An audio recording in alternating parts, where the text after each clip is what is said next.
Philip had spent years humiliating Brooke in front of everyone, calling her incompetent, slow, replaceable.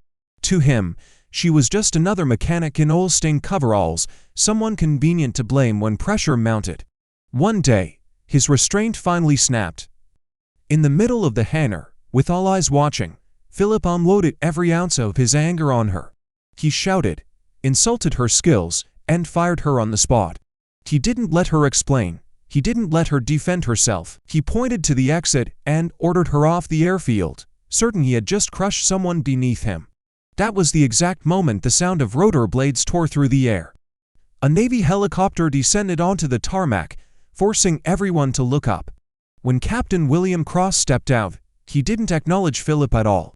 His eyes went straight to Brooke, then he called her by a name Philip had never heard before: Obsidian. The color drained from Phil's face. In that instant, he realized the woman he had just humiliated was not who he thought she was, and that his entire business depended on the very man now standing at her side. What Philip didn't know was how deep this mistake would cut and how far the consequences would reach. But before we continue, take a moment to subscribe to the channel.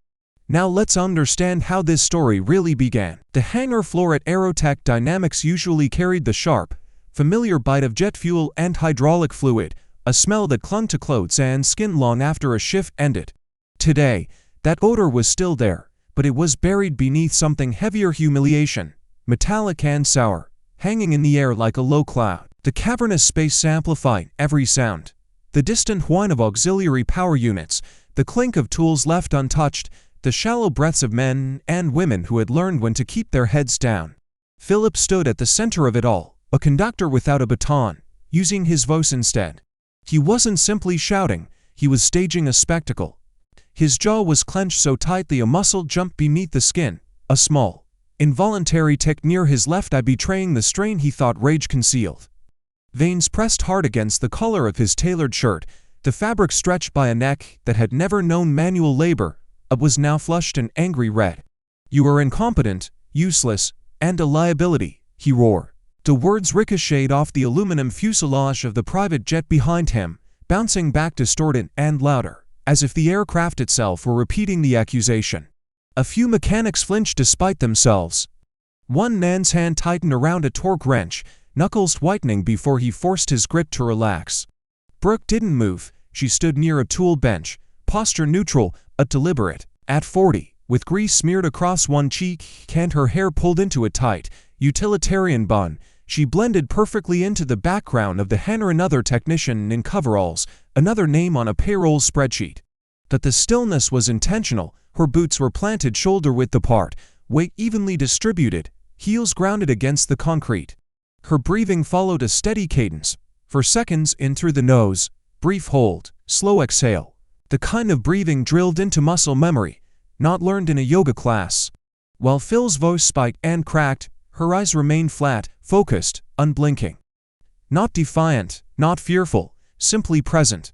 "I found a hairline fracture in the turbine blades, sir," she said. Her voice cut through the nose without rising to meet it, low, controlled, the kind of tone used when relaying information that mattered. "If that bird goes up," she continued, "it comes down in pieces." For half a second, something flickered across Phil's face: uncertainty, quickly strangled by ego.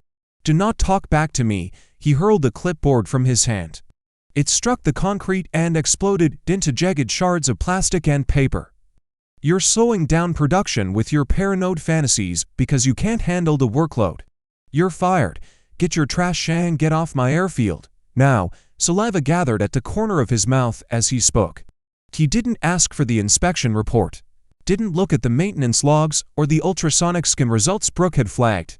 He didn't allow her to cite FAA safety protocols or the metallurgy data on cyclic fatigue. The physics of stress fractures meant nothing to him in that moment. He extended a manicured finger toward the exit, the gesture sharp and final. The hangar door stood open to the tarmac, sunlight slicing in across the floor in harsh white bands. As Philip drew breath to launch one last insult, the world outside answered first. A sound tore through the air, deep and rhythmic, felt before it was fully heard. It vibrated through the concrete, through bone. Whoop whoop whoop whoop. Dust lifted in spirals from the floor. Loose paper skidded, Mechanics raised forearms to shield their eyes as the downdraft rolled into the hangar like a physical force. Beyond the doors, a Sikorsky SH-60 Seahawk, painted in matte navy gray, banked hard and flared for landing. The profile was unmistakable: stub wings, sensor housings, the blunt authority of military hardware. This wasn't a chartered visit, this wasn't corporate. This was the United States Navy. Phil's tirade died mid-breath. His shoulders stiffened, anger collapsing into confusion, then reshaping itself into something else entirely. His lips pressed together as he recalibrated. He smoothed his tie with both hands, forcing a smile into place, eyes already calculating. Finally, he muttered, "The contract wraps." The rotors slowed, chopping the air into heavy beats. The side door slid open. A man stepped down onto the tarmac wearing operational camouflage, his movements economical, unhurried. Captain William Cross. Philip recognized him instantly, the signature on the contract that could turn Aerotech into a defense industry giant. Philip stepped forward, hand extended, smile polished and false. "Captain Cross, what an unexpected hun." Cross didn't stop. He walked past Philip without a glance, boots striking the concrete in measured steps. His attention was fixed on the woman by the tool bench, the one wiping grease from her hands with a rag as if nothing extraordinary were happening. He stopped 3 feet from her. The hangar went silent. Even the helicopter's engine seemed to fade into the background. Captain Cross snapped his heels together and raised his hand in a sharp, precise salute. "We need you, Obsidian," he said, his voice cutting cleanly through the dying whine of the rotors. Phil's hand fell limp at his side. He looked from the Navy captain to the mechanic he had just fired. The space between breaths felt suddenly inadequate, the air thin and brittle, as if the room itself had shifted against him. Brooke didn't return the salute. For a fraction of a second, the world narrowed to the weight of the rag in her hands, darkened with oil and hydraulic residue. Her fingers flexed once around the fabric, knuckles whitening before easing again. She lowered her gaze to it as if grounding herself in something ordinary, something civilian. When she looked back up at Captain Cross, the change was almost imperceptible: a tightening at the corner of her jaw, a subtle locking of the muscles along her neck. The look belonged to someone who had already packed the war away and didn't expect it to come knocking again. "I'm retired, Will," she said. Her voice was quiet, pitched low enough that it didn't compete with the lingering thrum of the helicopter engines outside. There was no bitterness in it, just finality. Captain Cross lowered his hand from the salute but did not relax. His spine stayed straight, shoulders squared, posture locked into regulation as if the deck beneath his boots were pitching. His eyes never left her face. "The Admiralty doesn't care," he said. "The operation in the strait went sideways. We have a bird down behind lines. The extraction team is pinned. ISR confirms hostile movement converging on the crash site. They're asking for the specialist who wrote the book on silent extraction mechanics." He paused, letting the word settle. "They're asking for you." The hangar felt smaller. Phil's thoughts scrambled, failing to line up into anything coherent. Obsidian. Silent extraction. His mind snagged on the words like loose wire. He looked at Brooke, the same woman he'd watched clock in every morning, the one who filed maintenance discrepancies and asked about overtime approvals. She changed oil filters, she argued about brake schedules. She was supposed to be predictable. "Excuse me." Philip cutting. The sound of his own voice startled him. It cracked on the first syllable. He stepped forward, physically inserting himself between them, one hand raised as if to calm a situation he could no longer read. "Captain Cross, there must be a mistake," he said, forcing a laugh that didn't land. "This is Brooke. She's a former employee. I just terminated her for gross incompetence." Captain Cross turned his head. The movement was unhurried, deliberate. His gaze settled on Philip with a flat, assessing calm that stripped away any illusion of parody. There was no anger in it, no need for one. "Incompetence," Cross repeated. The word sounded clinical in his mouth. "You just fired a Tier 1 operator who served 6 tour with DevGru," he continued. "This woman can disassemble a turbine engine in zero illumination while under indirect fire. She is the only reason half my squadron is still alive to breathe air today." Silence fractured into whispers. The other mechanics shifted, boots scraping lightly against concrete. Eyes turned toward Brooke. Really looked at her for the first time. At the pale lines crossing her forearms, half hidden beneath rolled sleeves. At the faint puckered scar near her wrist, another along the bicep. Not slips, not accidents. They weren't marks from a shop floor. They were mapped, deliberate, earned. Philip swallowed. A bead of sweat worked its way down his temple, disappearing into his collar. His lips parted, then closed again. The narrative he'd been so sure of was unraveling faster than he could grasp it. I didn't know, he managed. You didn't know because she didn't want you to know, Cross said. The words were flat, edged with something colder than anger. He turned back to Brooke, dismissing Philip without another glance. We have a strictly limited window, Obsidian, he said. Wheels up in 5. The Pentagon authorized full reinstatement, full authority. Brooke's eyes didn't leave Philip as she dropped the rag. It hit the concrete with a wet, final sound. For the first time, Philip truly saw her, not the employee, not the mechanic. Something older looked back at him now, measured, predatory, entirely uninterested in his status or his wealth. Her breathing hadn't changed, but the air around her felt different, cold. I need my gear, she said.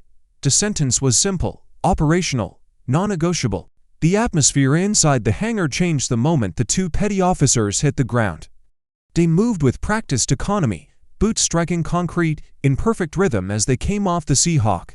Each carried one end of a heavy, matte black tactical case, the kind designed to survive fire, impact, and classified scrutiny. No words were exchanged between them. They crossed the hangar floor and set the case down on the workbench Brooke's bench right where her tools still lay in neat, disciplined rows. Philip felt the shift before he fully understood it. His throat tightened, and his tongue pressed uselessly against the roof of his mouth. This wasn't pageantry. This was procedure. His mind raced through numbers and projections, contracts and margins. Aerotech was in the final phase of bidding to service the Navy's next-generation drone fleet. Months of lobbying, dinners, promises, and Captain Cross standing only a few feet away was the deciding vote. Philip had screamed at, humiliated, and fired the one person Cross had come for. His most valuable asset, Brooke, Philip said quickly. He stepped closer, lowering his voice, pitching it into something intimate and urgent. His eyes flicked to the petty officers, to Cross, then back to her.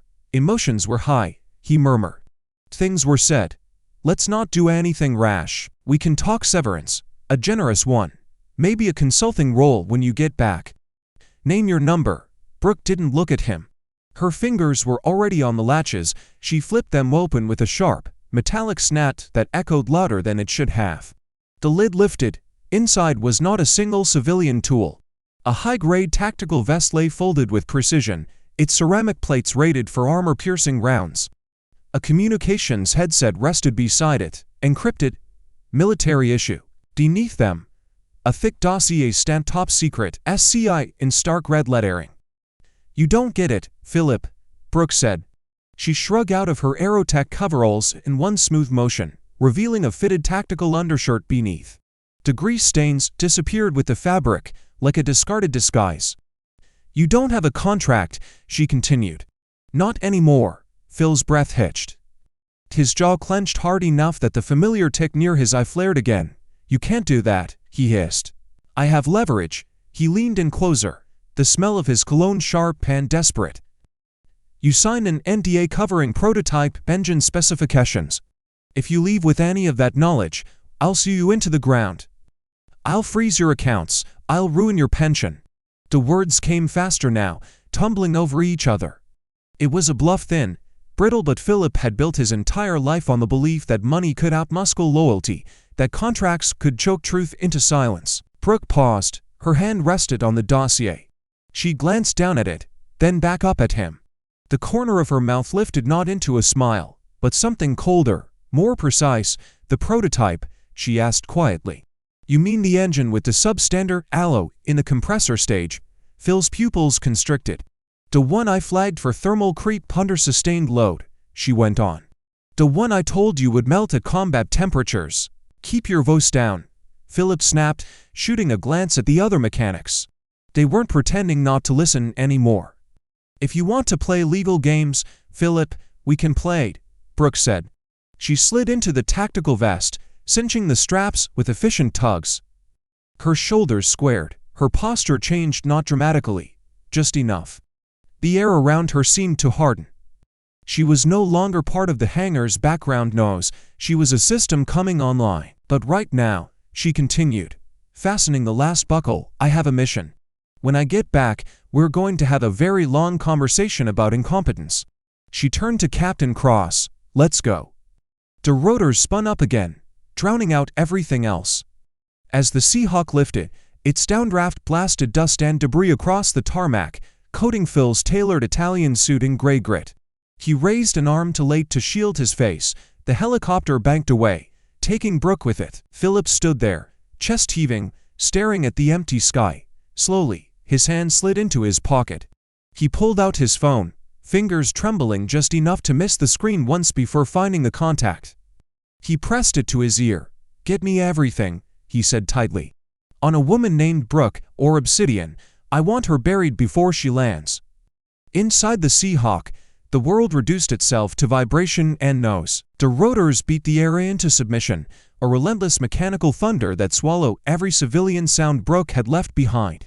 The cabin smelled of lubricants, hot metal, and canvas, familiar, grounding.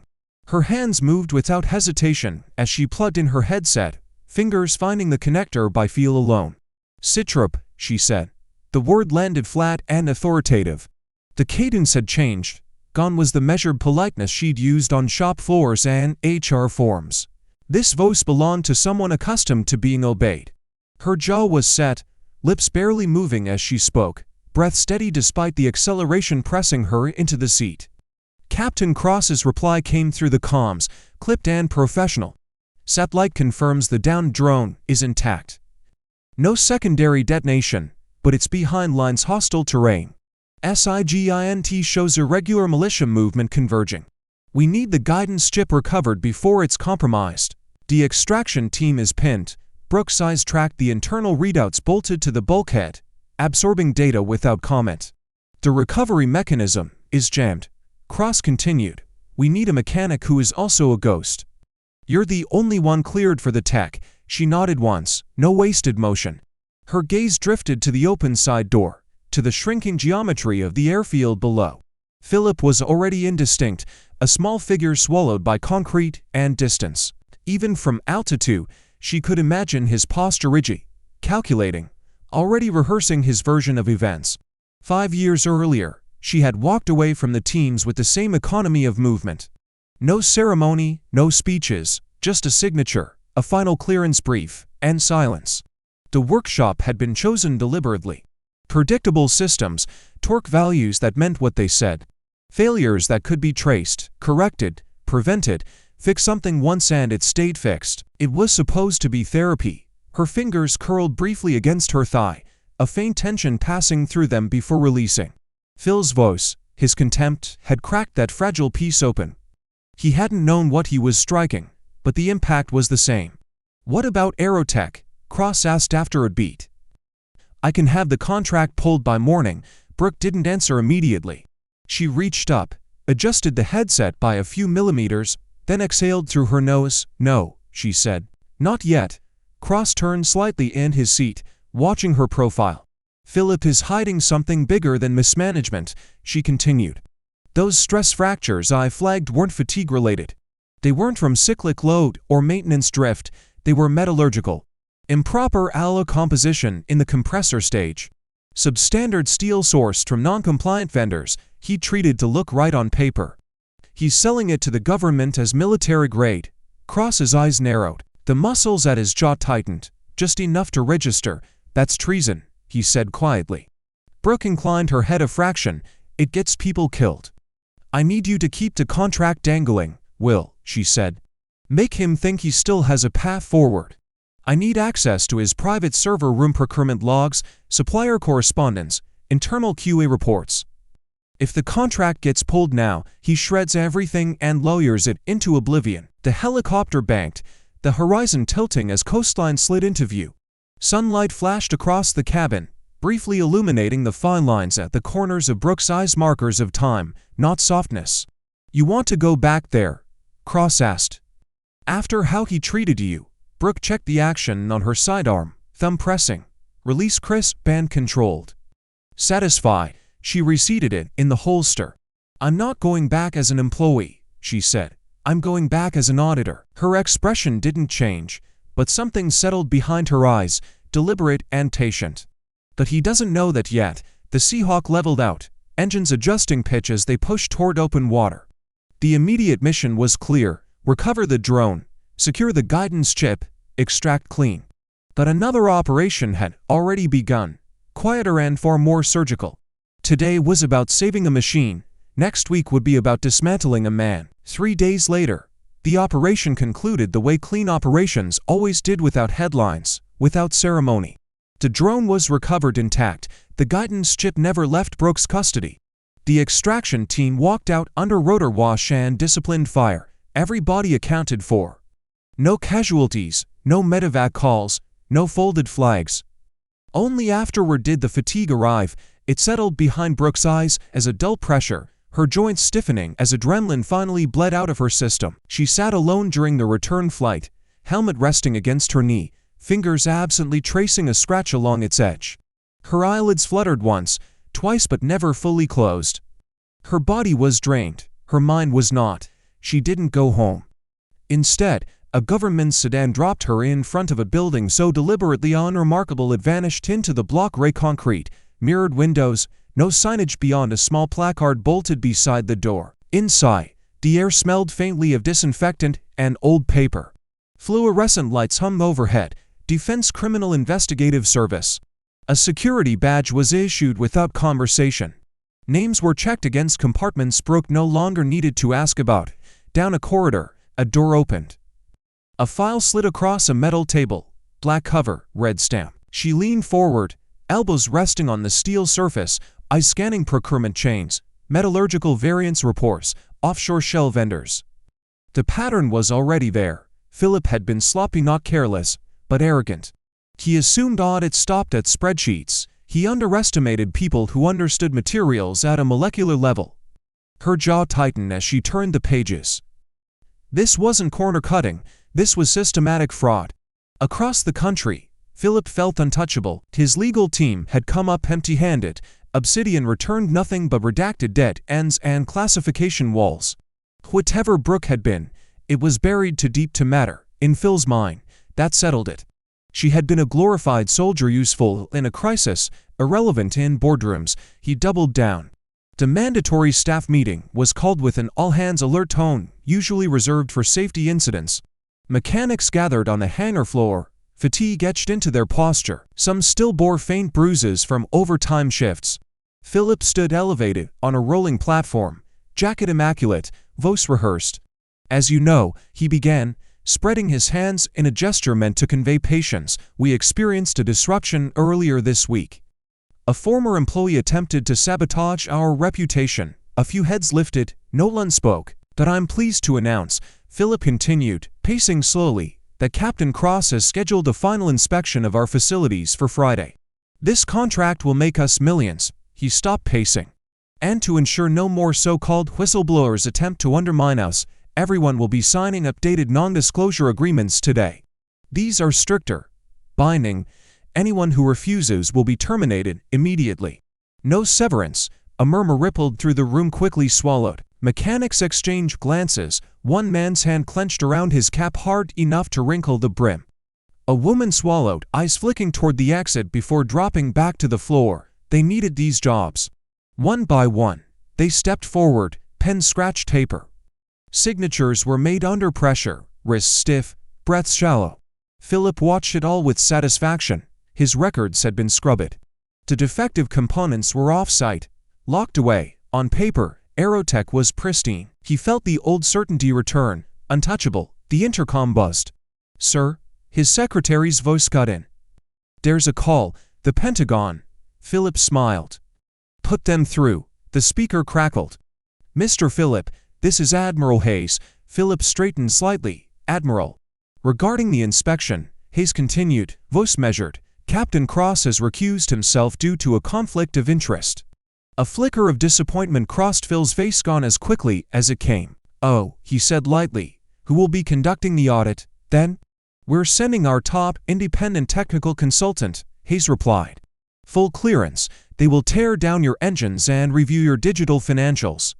Arrival is scheduled for 080 hours. Perfect, Philip said, already nodding. We have nothing to hide. The line went dead. Philip lowered the receiver slowly, a grin spreading across his face. Around him, the mechanics stood silent, contracts clutched in their hands. He didn't know the name of the consultant. He didn't know the conflict of interest was engineered. And he had no idea the snake was already in the grass. Friday morning broke with a brittle stillness over aerotech, the kind that made every sound travel farther than it should. Inside the main hangar, the air smelled of industrial solvent and fresh wax. Philip had ordered the floors scrubbed until they reflected the overhead lights, a mirror polish meant to suggest transparency. Forklifts idled near empty pallets, their operators standing to straight, eyes flicking toward the loading bay where, 3 miles away in a rented storage unit, crates of non-compliant alloy sat tagged under false inventory numbers. Philip adjusted his tie for the third time in a minute. His lawyers flanked him. Dark suits, identical posture, legal pads tucked under their arms like shields. He rehearsed his smile, the one that softened regulators and dulled questions. At 0755, the gate sensor chimed. A black government SUV rolled to a stop with deliberate precision, engine cutting cleanly. The silence that followed pressed against the hangar walls. The driver stepped out first, scanning, then opened the rear door. A woman emerged, measured and unhurried. No coveralls, no grease under the nails. She wore a tailored navy suit that fit like armor, a government ID badge resting flat against her chest. Her hair was down, framing a face stripped of warmth, eyes steady, assessing angles and exits without turning her head. Phil's smile faltered, then collapsed, a muscle jumped once beneath his left eye. His mouth opened, closed, reshaped itself into something brittle. It was Brooke. Good morning, Philip, she said. Her voice carried just far enough. No edge, no volume. The cadence of someone used to being obeyed. A short, sharp laugh burst out of him, too loud for the space. You, the sound echoed back, Ron. You can't be serious, you can't audit me. You're a fired mechanic, his hand lifted, palm out, as if stopping traffic. This is a conflict of interest, she didn't slow. Her heels struck the pavement in even intervals, each step eating the distance he tried to hold.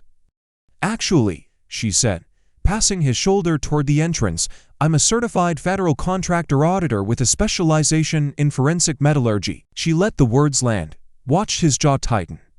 My time here was field work, undercover assessment. The lie was clean, delivered without flourish. The true fast-tracked credentials, emergency authorization sign, after the Seahawk stayed locked behind her eyes. She had learned long ago that authority was not declared, it was demonstrated. Philip shifted to block the door, breath shallow now, a faint sheen at his temples. I'm not letting you in, he snapped his fingers. Security. Two guards stepped forward, boots scuffing the concrete. They looked at Philip, then at Brooke. Memory flickered across their faces, the rotor wash, the captain's insignia, the way rank bent space around itself. Their feet stayed planted. Brooke stopped an arm's length from Philip. She met his gaze without blinking. Step aside, she said quietly, or I will have the MPS at the gate initiate a forced compliance entry and document obstruction, a federal audit. Her tone never changed. Procedure, not threat. Philip swallowed. His shoulders sagged a fraction, the fight draining out through the solace of his shoes. He moved. Inside, the facility hummed with forced normalcy. Machines ran too smoothly. Logs sat too neatly stacked. Brooke's eyes tracked serial numbers, weld seams, stress points invisible to anyone without her training. She paused at an engine mount, fingers hovering, not touching. A microfracture caught the light at a bad angle, her jaw set. She made a note. As she passed Philip, she leaned just close enough for him to hear. I hope your books are balanced, his breath hedged. Somewhere in the hangar, a torque wrench clattered to the floor, the sound sharp as a dropped round. The hangar had the stale smell of hot metal and recycled air, the kind that settled in the back of the throat. Brooke ignored the binders Phil's lawyers tried to place in her hands. She walked past the conference table without a glance, heels carrying her toward the periphery of the operation. She knelt by a trash bin, gloved fingers parting OE rags and torn labels. Her eyes paused on a shredded packing slip, vendor name partially obscured, heat lot number circled in red. She folded it once and slid it into her pocket. At the scrap piles, she crouched again, lifting rejected brackets and warped housings. She turned one piece just enough for the light to catch the grain. Her thumb traced a fracture line, the motion small, almost tender. She stowed, gaze already moving on. Philip hovered a step behind, breathing shallow, a handkerchief appearing and disappearing at his collar. She stopped at the main assembly line. The Trident engine sat locked inside its safety cage, pristine paint hiding the compromises beneath. The crown jewel, Brooke lifted a headset and fitted it with practiced ease. "Fire it up," she said. Phil's protest came fast, words tripping over each other. "We can't, it's not calibrated for a static test today." Sweat darkened the knot of his tie. His eyes darted to the lawyers, then back to the engine. Brooke didn't look at him. She checked the monitoring tablets, thumb hovering.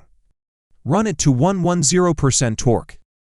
Navy specs require 120 for acceptance. If it's built to spec, it will hold."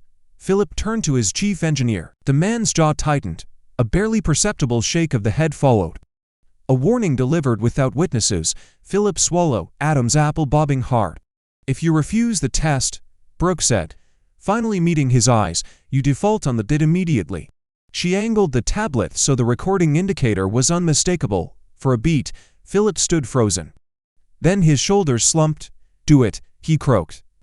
The engine spooled up, a low whine swelling into a sustained roar. The sound pressed against the rib cage. Monitors flickered to life, numbers climbed, 90%.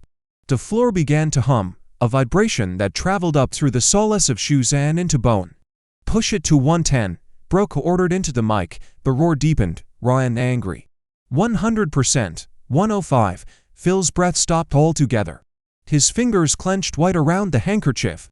A sharp, crystalline ping cut through the nose, then another. The vibration turned erratic, a shudder that rattled tool carts and set teeth on edge. "Shut it down," Philip screamed, voice cracking. "Let it run," Brooke said, calm as ballast. The explosion came like a concussion wave. The turbine casing split with a violent report. Smoke burst outward, thick and acrid. Inside the cage, internal blades disintegrated, fragments hammering the shielding in a chaotic storm. The engine tore itself apart in seconds, $1 million promise reduced to scrapped hand silence. When the nose died, the hangar felt cavernous, smoke hurled lazily toward the ceiling. Brooke lowered the tablet, her face hadn't changed. "Catastrophic failure at 108%, she said. "Tensile strength mismatch," she tapped the screen once. "Grade for steel substituted for titanium alloy." She turned to Philip, his mouth opened, closed, the tick beneath his eye pulsed again. "That's not incompetence," Brooke said. "That's fraud." Phil's hands wouldn't stop shaking. He tried to mask it by smoothing his jacket, fingers missing the buttons twice before finding purchase. "It was a supplier error," he said quickly, the words tumbling over one another. "We didn't know, we're victims here." His eyes flicked to the mechanics lining the edge of the hangar, searching for sympathy, for witnesses. "Save it," Brooke said. She lifted two fingers, a small, precise gesture. The agents behind her moved without hesitation, boots turning toward the secured corridor that led to the server room. "Secure the server room, you can't go in there." Philip lurched forward, panic snapping whatever restraint he had left. "That's private corporate data." Brooke didn't step back. She shifted half a pace to the side, letting his momentum betray him. Her hand caught his wrist, rotated it inward, and flowed through the motion without force, just leverage. In a breath, his arm was pinned behind his back, his shoulder locked. She guided him into the wall, not hard enough to injure, just enough to remove options. It was muscle memory, close quarters, combat executed without thought. "Don't touch a federal officer," she murmured near his ear. Phil's protest dissolved into a strangled hiss, his cheek pressed against cold concrete. A vein in his temple throbbed, visible beneath the skin. Minutes stretched thin. The hum of the facility returned, subdued now, as if the building itself were holding its breath. When the agents came back, they weren't burdened with racks or drives. One of them held a single, narrow logbook in gloved hands. "Found it in the safe, Mom," the agent said. Behind the painting, Phil's shoulders sagged. His breath came shallow, quick. Brooke accepted the book. The cover was worn smooth by use, the spine cracked where it had been opened too often.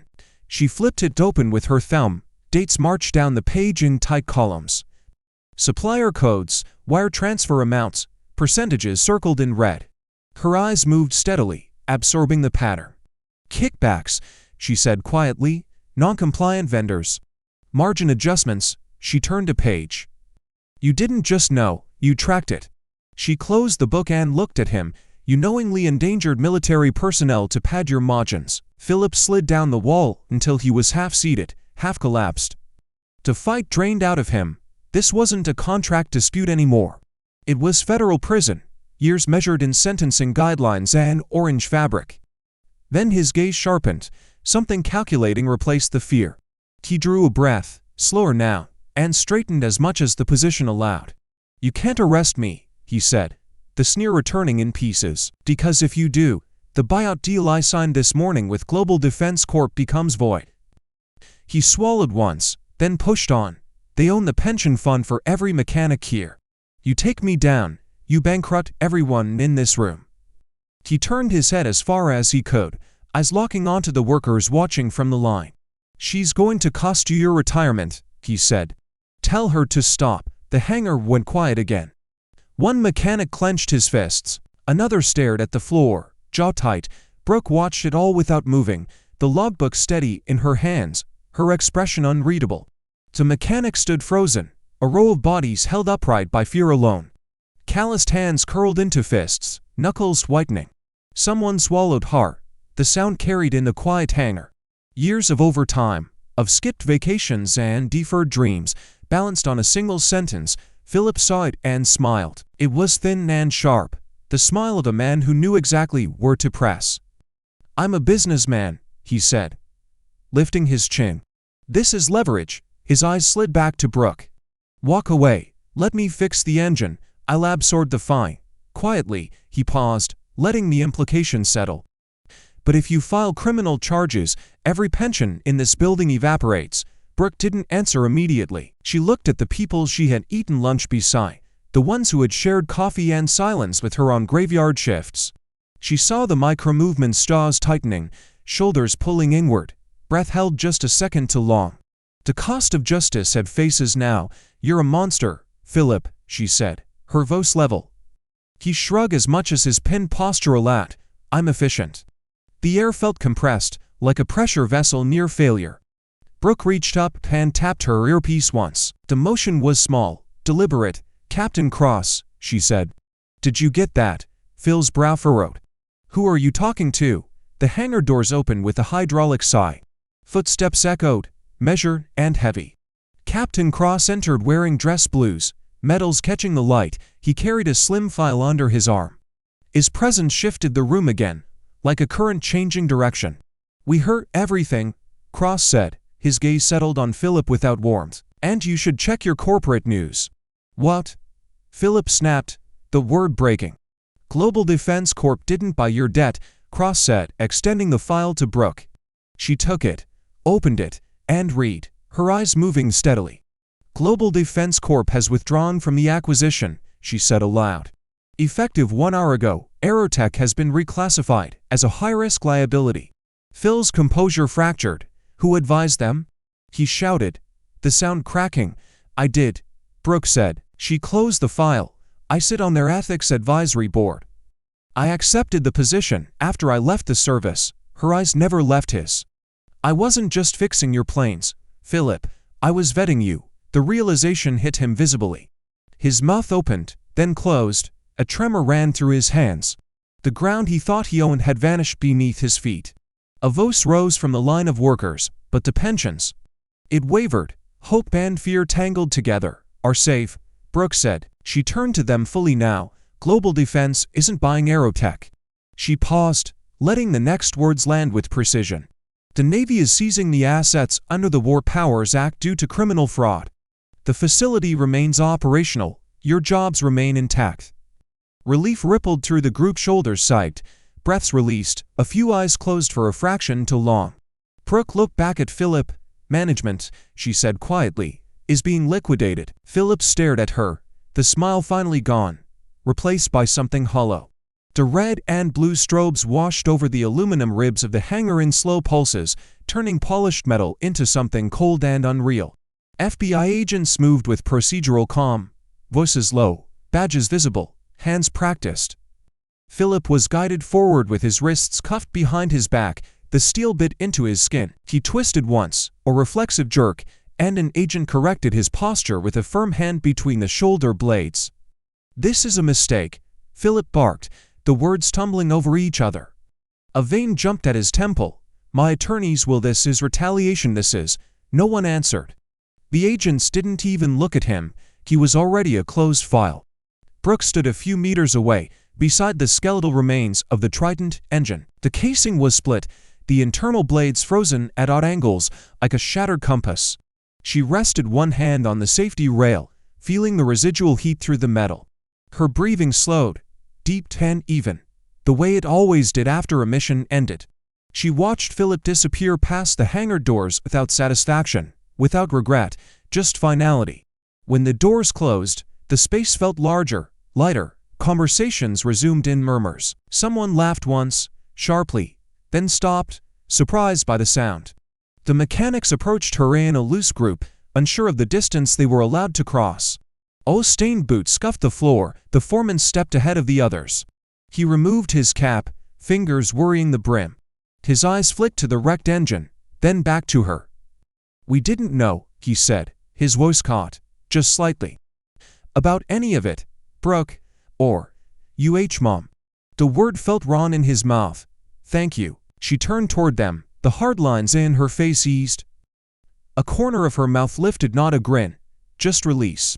"Just Brooke," she said, "and you're welcome." Her gaze swept the hangar, the scattered tools, the debris. "You've got work to do. Clean this up. There's a new contract starting Monday. A beat. Real engines this time." Relief showed itself in small ways, shoulders dropping, a breath exhaled, someone nodding too fast. They went back to work with purpose, movement sufficient, familiar. Honest labor resumed.